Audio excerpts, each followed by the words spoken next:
वित्त मंत्री निर्मला सीतारमण ने आज अपना 8वां बजट पेश कर दिया। इस बजट में आम नागरिकों को, आम टैक्स पेयर को सबसे बड़ी राहत मिली है। अब आप 12 लाख रुपए तक अगर आपकी सालाना इनकम होती है तो कोई टैक्स नहीं लगेगा। इस वक्त हमारी मौजूदगी है ईस्टर्न बिहार इंडस्ट्रीज एसोसिएशन के चैम्बर में और यहाँ पर आम बजट का सीधा प्रसारण हो रहा था। कुछ लोग यहाँ पर मौजूद है, उनसे सीधी बातचीत करेंगे। सर, कितनी राहत मिली है, कैसा बजट रहा इस बार? मैं बद्री प्रसाद छापोली का आयकर अधिवक्ता। यह बजट मध्यम वर्गीय के लिए बहुत ही सुकून देने वाला है, बहुत ही रिलीफ देने वाला है। 12 लाख तक की आय पर 87A के तहत छूट मिलने के बाद टैक्स नील हो जाएगा और स्टार्टिंग जो पहले 3 लाख तक की छूट थी उसको बढ़ाकर 4 लाख कर दिया गया है और साथ ही टैक्स के स्लैब में जो है काफ़ी सुधार किया गया है। बहुत ही कम रेट हो गई है टैक्स की, जिसके चलते आम करदाताओं को काफ़ी सहूलियत मिलेगी और फ़ायदा मिलेगा। इसके अलावा भी वरिष्ठ नागरिकों को 1 लाख तक की आय पर TDS नहीं कटेगा और किराए की आय पर भी 6 लाख तक का TDS नहीं कटेगा। ये भी बहुत सुकून देने वाला है। और साथ ही पावर सेक्टर पर विशेष फोकस है कि पावर सेक्टर को बढ़ावा दिया जाए, जिसमें लिथियम बैटरी भी है और भी पावर सेक्टर विंड पर है, विंड मैन्युफैक्चरिंग पर है। तो इस सब के चलते भी देश में एक पावर सेक्टर का विकास होगा। पावर सेक्टर का विकास होगा, लेकिन जिस तरह से बिहार में आगामी चुनाव है, अक्टूबर-नवंबर में बताया जा रहा है कि विधानसभा चुनाव है, उस पर भी केंद्र सरकार की विशेष नज़र है और बिहार को लेकर के भी कई बड़ी घोषणाएं की गई है। कुछ लोग और हैं, उनसे बातचीत करेंगे। पंकज टंडन जी, कैसे देखते हैं इस पूरे बजट को? चेहरे पर मुस्कान लाने वाला यह बजट है। हर वर्ग के चेहरे पर मुस्कान, चाहे वो शिक्षा के क्षेत्र में हो, स्वास्थ्य के क्षेत्र में हो, कृषि के क्षेत्र में हो। यदि बजट ऐसा बने जो देश के सभी लोगों के चेहरे पर मुस्कान लाए तो ऐसे बजट का हम स्वागत करते हैं और सरकार को धन्यवाद देते हैं। केवल इलेक्शन के समय ही ऐसा बजट ना हो, बल्कि जनता के हित को ध्यान में रखकर अगर आप ऐसा काम करते हैं तो देश हित के लिए, क्योंकि इसमें आपने देश के अंदर रोजगार करने वालों को एक प्राथमिकता भी दी है कि अगर अपने देश का विकास होगा तो संपूर्ण राष्ट्र में जो ये सोचा गया है कि हम 1 नंबर पर आएंगे वो सही होगा। आम लोगों को के चेहरे पर मुस्कान देने वाला बजट है। अब हमारे साथ चैम्बर ऑफ कॉमर्स के पूर्व अध्यक्ष मौजूद हैं, अशोक भिवानीवाला जी। उनसे ही बातचीत कर लेते हैं। सर, काफ़ी लंबा दृष्टिकोण आपका रहा है, अनुभव रहा है, कितना ये बजट जो है तो कितना कारगर होगा व्यापारियों के लिए?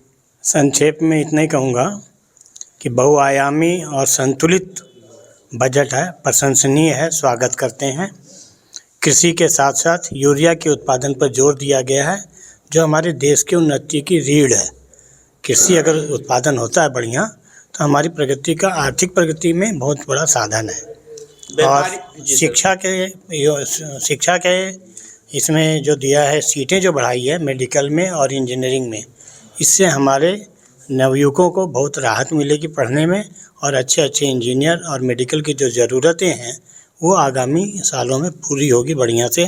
इसके अलावा जो हमारे बद्री बाबू ने जो कहा टैक्स के बारे में, वो सारी बातें प्रशंसनीय हैं।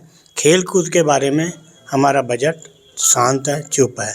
खेल कूद को कोई भी प्रोत्साहन वाली बात बजट में नहीं आई है। इसके अलावा जो एजुकेशनल लोन लेते हैं, या तो वो मेडिकल पढ़ते हैं या इंजीनियरिंग पढ़ते हैं या MBA पढ़ते हैं या बाहर जाते हैं, लेकिन उनको जो एजुकेशनल लोन तो बहुत आसानी से मिल रहा है, उस पर एक सिंपल इंटरेस्ट लगते रहता है। 7 लाख रुपया उसको मिला लोन, उस पर 1.5 लाख रुपया साल में लोन इंटरेस्ट लग गया, तो वो उसके लिए बहुत ही कष्टदायी है। ये भी माफ़ होना चाहिए था। किसान पर फोकस किया गया है, खेल पर बजट साइलेंट है, इस पर कोई ध्यान नहीं है, ऐसा कहना है यहाँ के भागलपुर के व्यापारियों का। और कुछ लोग हैं, उनसे बातचीत कर लेते हैं। सर, क्या प्रतिक्रिया होगी इस बजट पर? देखिए, ये बजट स्वागत योग्य है और ख़ास करके हमारे बिहार को इस बजट में बहुत कुछ मिला है, लेकिन फिर भी अभी बहुत कुछ पाना है। हो सकता है अगले बजट में मिले। जैसे अभी national institute of food science and technology, ये हमारे बिहार को मिला है। मखाना डेवलपमेंट बोर्ड जो हमारे बिहार को मिला है, चूँकि पोटेंशियल एरिया है, एरिया भी है, प्रोडक्शन भी है, करीब मोर देन 80% प्रोडक्शन बिहार में होता है। ये केंद्र सरकार हम लोग बिहार वासियों के लिए जस्टिफाई किया है। और इसके साथ साथ ईस्टर्न इंडिया के लिए एक यूरिया प्लांट की स्थापना की बात कही है, जो यूरिया का डेफिशिएंसी खास करके ऐसे रबी सीजन में कम जाता है।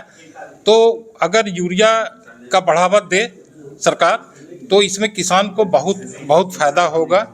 इसके साथ और मिथिलांचल में जैसे इरिगेशन प्रोजेक्ट डेवलप करने की बात किए हैं, जिसमें कि 50 हेक्टेयर ज़मीन को सिंचाई हो पाए, तो ये बिहार के लिए हम समझते हैं कि इस तरह का किसानों के हक में, इसके साथ साथ जैसे ग्रीन एयरपोर्ट की बात हो रही है, जो कि बिहटा में डेवलप करने की बात होती है।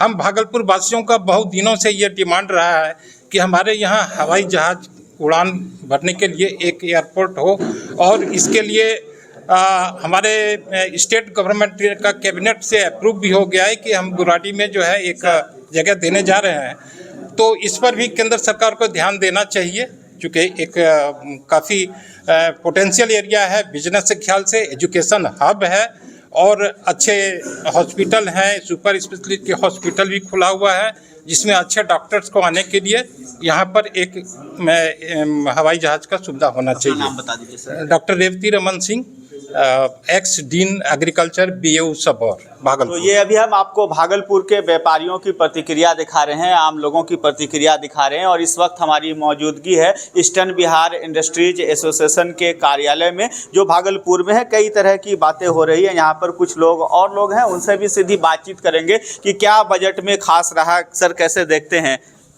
इस बजट को? ये बजट जो है बदलते हुए भारत और जो लोगों की आकांक्षा है उसके अनुरूप है, और ये आशान्वित करता है। जहाँ तक बिहार की बात है, पटना एयरपोर्ट के विस्तार के लिए और पटना IIT के सुदृढ़ीकरण की जो घोषणा है वो स्वागत योग्य है।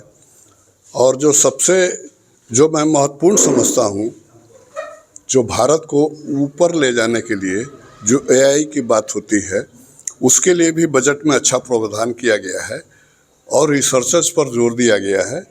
टूरिज्म के बढ़ावा पर भी ध्यान है। हमारी ये आकांक्षा है कि जो उड़ान योजना के अंतर्गत 120 शहरों को कनेक्टिविटी में शामिल करने की बात है, तो भागलपुर की जो चिरलंबित यहाँ के लोगों की जो मांग है हवाई सेवा की, मैं समझता हूँ कि इस बजट में कुछ इसका प्रतिफल आएगा, जो कि यहाँ के अंगवासियों के लिए एक बहुत बड़ा स्वागत योग्य कदम होगा। अभी आप सुन रहे थे इतिहासकार शिव शंकर सिंह परिजात जी को। अब उद्यमिता की बात होगी। ये जो आप एसोसिएशन देख रहे हैं, ये उद्यमिता पर आधारित भी है, समर्पित भी है। सर, क्या कहिएगा इस पूरे बजट पर? देखिए, बजट मुख्य रूप से विकास पर तो फोकस कर ही रहा था, साथ में बिहार पर और मध्य वर्ग पर, जैसा हम लोगों ने कयास लगाया था कि उस पर फोकस रहेगा, उस पर फोकस आया भी है। जो टैक्स में बदलाव किए गए हैं, टैक्स स्लैब में जो छूट दी गई है, मुझे उम्मीद है कि लोगों के हाथ में क्रय शक्ति बढ़ेगी, तो उसका सीधा फ़ायदा बाज़ार को मिलेगा। लोग जब ज़्यादा खर्च करेंगे तो डिमांड बढ़ेगा और उससे मैन्युफैक्चरिंग सेक्टर को भी फ़ायदा मिलेगा। बिहार के लिए कई घोषणा हुई है, मखाना बोर्ड की बात है, फूड इंस्टीट्यूट की बात है, हवाई जहाज़ अड्डों की बात है। अब ये हमारे जनप्रतिनिधियों पर है कि क्या वे इस कसौटी पर खरा उतरेंगे, क्या वो इन चीज़ों को भागलपुर या अंग क्षेत्र में लाने का प्रयास करेंगे, क्या उनमें ये कुव्वत है कि वो इन योजनाओं को हमारे क्षेत्र में ला सकें। उद्यमिता के लिए काफ़ी कुछ घोषणा की है वित्त मंत्री जी ने, स्टार्टअप के बारे में काफ़ी घोषणा की है, उनको आसान ऋण देने की घोषणा की है। हमें उम्मीद है कि उससे उद्यमिता, MSME और स्टार्टअप्स को फ़ायदा मिलेगा। क्या नाम हुआ सर? आलोक अग्रवाल, उपाध्यक्ष ईस्टर्न बिहार इंडस्ट्री एसोसिएशन। तो ये अभी हम आपको बजट पर प्रतिक्रिया दिखा रहे हैं, और लोग हैं, उनसे भी बातचीत करेंगे। सर, क्या परिचय हुआ आपका? रुपेश कुमार वैद हूँ मैं। हाँ। ईस्टर्न बिहार का सचिव हूँ। जी, क्या कहिएगा इससे पूरे बजट पर? क्या प्रतिक्रिया पहली होगी? बहुत बढ़िया बजट है। MSME और स्टार्टअप के लिए जो वित्त मंत्री ने अभी घोषणा की है, जो CGT MSME के अंतर्गत क्रेडिट गारंटी योजना के तहत जो 5 करोड़ था उसको बढ़ा करके 10 करोड़ किया गया। स्टार्टअप योजना में जो 10 करोड़ था उसको 20 करोड़ किया गया। यह स्वागत योग्य है। बजट स्वागत योग्य है, एक सुर में लोग कह रहे हैं। अग्रवाल जी है, उनसे बातचीत करेंगे। बिजनेस आपका रहता है, काफ़ी लंबा अनुभव है बिजनेस में, क्या किस नज़रिए से इस बजट को आज देख रहे हैं आप? सबसे पहले मैं अपना परिचय देता हूं। मेरा नाम गोविंद अग्रवाल हुआ।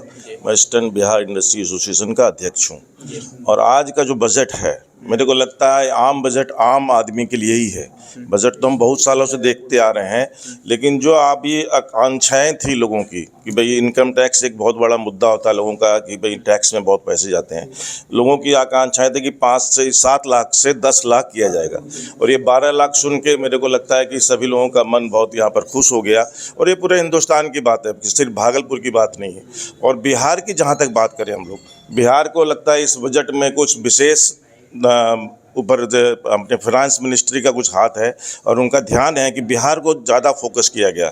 बिहार की कई बात हुई हैं, मखाना बोर्ड हो गया, एक यहाँ पर IIT की सीट्स बढ़ रही है, मेडिकल कॉलेजेस में सीट्स बढ़ रही है, और उड़ान योजना भी चालू हो रही है। हमको लगता है भागलपुर अगर उसमें शामिल हो जाता है तो इंडस्ट्री विभाग के लिए, जो हमारा एक एसोसिएशन भी चलता है, तो इंडस्ट्री वालों को बहुत उसमें सुविधा मिल जाएगी। क्या लगता है सर, ये चुनाव को देख करके ये सारी घोषणाएं की गई है? चुनाव का ध्यान तो देखिए हर गवर्नमेंट रखती है, और चुनाव का ध्यान इस बार भी रखा गया, चूँकि बिहार में चुनाव होने वाले हैं।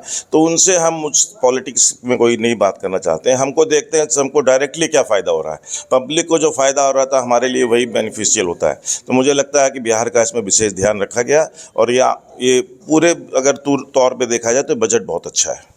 बजट अच्छा है, एक सुर में लोग कह रहे हैं। अब देवज्योति मुखर्जी से उनकी प्रतिक्रिया ले लेते हैं। सर, एंटरप्रेन्योर डेवलपमेंट सेल की भी बात हुई है इस बजट में, क्या किस नज़रिए से देख रहे हैं?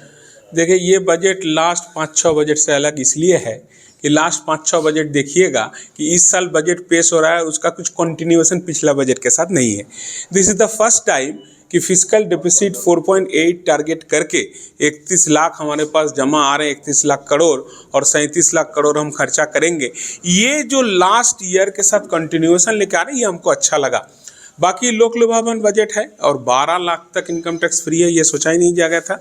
मिडिल क्लास को खुश करेगा ये तो था, बिहार के लिए कुछ मिलने वाला ये तो था, लेकिन अंग क्षेत्र को फिर 0 हाथ लगा।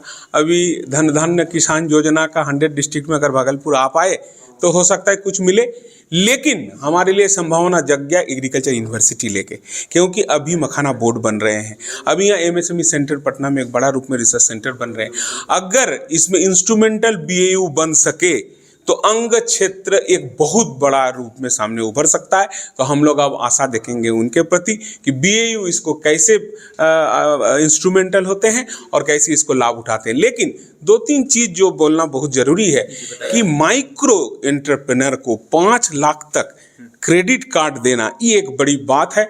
इसको भी इनकैश, लेकिन फिर BAU को ही देखना पड़ेगा कैसे हम इसको, देखिए, योजना लाना और उसको इम्प्लीमेंट, यहाँ जनप्रतिनिधि को भी लग जाना पड़ेगा। कि अभी नई उड़ान योजना में जो हमारे अग्रवाल साहब भी कह रहे थे, अध्यक्ष गोविंद अग्रवाल जी, कि कैसे हम लोग उसको, पारिजात सर भी कह रहे थे, अब 50 टूरिज्म सेंटर, उसको इंटरनेशनल इंफ्रास्ट्रक्चर देंगे। उस 50 में अगर बिहार का 5 नहीं आ पाया तो हम कहेंगे कि यह हमारे जो है खाली पटना नाम उच्चारण हो रहा है, कुछ मिल नहीं रहा है। तो एक कंटिन्यूएशन बजट है, मिडिल क्लास को खुश करने का बजट है, और हम कहेंगे कि इससे कुछ अगर आंध्र प्रदेश ले सके तभी इसका कुछ लाभ मिल पाएगा।